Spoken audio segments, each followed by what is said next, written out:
tentando fazer isso, mas estamos com dificuldades, porque a gente quer saber, por exemplo, quem esteve em tal cargo. Aí muitas vezes a gente não tem essa resposta, aí pede hoje a um comando desses, por favor, indique no ano tal quem está. Até agora a gente não tem a resposta. Às vezes é a dificuldade de você identificar exatamente, sobretudo quando é um nível menor. Porque em um nível maior, o governador, o presidente, ele sabe, é fácil. Pelo período, ele sabe. Mas às vezes a autoridade menor e que se vinculava mais diretamente a essas ações, a gente não tem documento para dizer.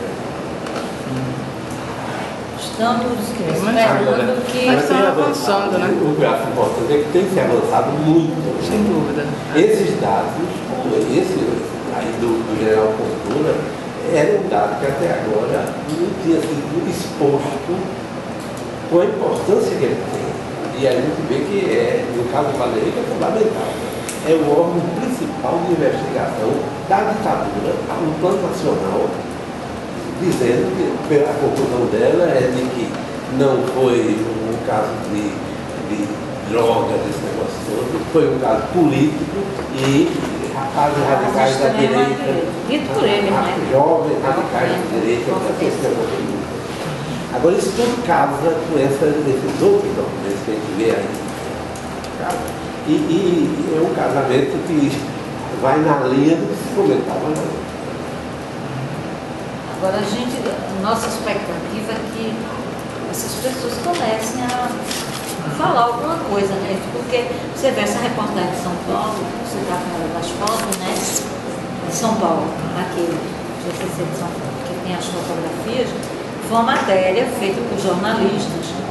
É evidente que não foi não se apresentaram. Essa daqui. Essa aqui. Né? Foi por jornalistas e tal, né? Ele conseguiu obter informações no academia, aquele relato bem detalhado, como foi que ele fez. Mas o outro documento do FLAC, eu acho, né, que é detalhado do ataque à Roda Viva, né, ele detalha, diz, agora nós decidimos contar, né, nós sempre fomos injustiçados, né, como diz assim, agora a gente vai contar o que aconteceu, né? Ele faz esse relato. Já era conhecida a versão das vítimas, de Ruth Escobar, já tem um depoimento dele. Mas aí São Luís é um outro lado. Os autores. Ele que comandou, né, segundo ele, né, e mais outros nomes, né?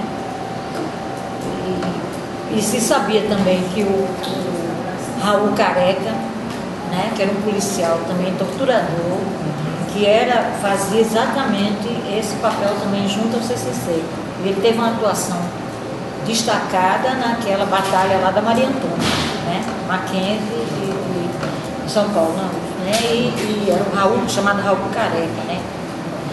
Esse eu acho que aquele outro delegado, inclusive, que foi justiçado, Otávio, se não me engano, Otávio Brandão, não sei que era Otávio, não sei o sobrenome, que teria sido justiçado, e diziam que ele também era um homem ligado ao Careca, né, e a esse comando, né.